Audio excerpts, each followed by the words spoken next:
বনগাঁ ইছামতি নদী দীর্ঘদিন ধরে কেন্দ্রীয় সরকারের বঞ্চনার শিকার। নিজেদের কাজ নিজেদেরই করতে হবে। বনগাঁ পৌরসভার সীমিত ক্ষমতার মধ্যে একটা হ্যান্ডমেড কচুরিপানা মেশিন তৈরি করেছে, যেটা আর কি বনগাঁ সহ সমগ্র এলাকায় এই কচুরিপানার কাজ চলবে। এইটা দিয়ে বিএম সাহেবকে বলেছি পঞ্চায়েত এরিয়ায় হলে সেখানে তেলের ব্যবস্থাটা আমাদের করে দেবেন। ম্যান পাওয়ার যা আর বাকি যা লাগে সেগুলো আমরা দেবো। আমরা শুধু বনগাঁ শহর নয়, আমরা পালমাদন থেকে আপ টু রামনগর অবধি যত কচুরিপানা আছে সেগুলো তাহলে কাটার ব্যবস্থা করব। বনগাঁ পৌরসভাটা আমরা নিজেদের উদ্যোগে করব। বাকিটা অত তেল তো আমাদের পৌরসভার সীমিত ক্ষমতা, সুতরাং হলো তারা দিলে আমরা করব।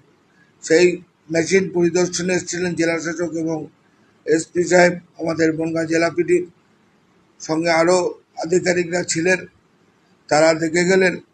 সুতরাং এই কচুরিপানা মুক্ত না করতে পারলে যে জলের পরিমাণ যেটা রয়েছে, এই চাপ খেয়ে আরও বেশি জল উঁচু হয়ে অন্য জায়গায় চলে যাচ্ছে। সুতরাং এই জলটা যদি, আমার মনে হয় কচুরিপানা কমে গেলে আমাদের এই জল অন্তত 6 ইঞ্চি জল নেমে যাবে, তারপর যেরকম হবে। বিপদসীমার নিচে রাখার জন্য পৌরসভা চেষ্টা করছে।